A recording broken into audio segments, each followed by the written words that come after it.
Tra 20 anni non sarete delusi dalle cose che avete fatto, ma da quelle che non avete fatto. Levate dunque l'ancora, abbandonate i porti sicuri, catturate il vento nelle vostre vele, esplorate, sognate, scoprite. Essere ciò ogni giorno della vita è unico, ma abbiamo bisogno che accada qualcosa che ci tocchi per ricordarcelo.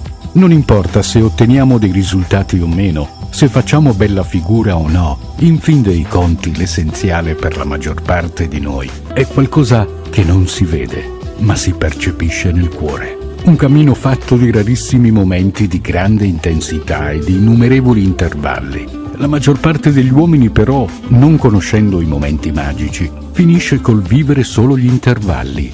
La vita è fatta di giorni che non significano niente e di momenti che significano tutto. Ecco perché noi crediamo in quello che facciamo, in ogni momento della nostra giornata, per voi, in ogni angolo del mondo, in strada, in auto, con gli amici, da soli, al bar, a casa. Noi ci siamo tutti i giorni, per voi che costantemente ci seguite e amate in ogni sua forma lo sport, nazionale o regionale. Per questo abbiamo deciso di continuare e, se possibile, allargare sempre di più la nostra e vostra informazione sportiva, in obiettivi sempre più grandi e prestigiosi. Siamo in continua evoluzione per voi.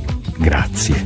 Il direttore della testata sportiva giornalistica Renato Scanu e Radio Star, in tutto il mondo su telesardegnianetwork.com, perché se ami la vita, rispetta lo sport.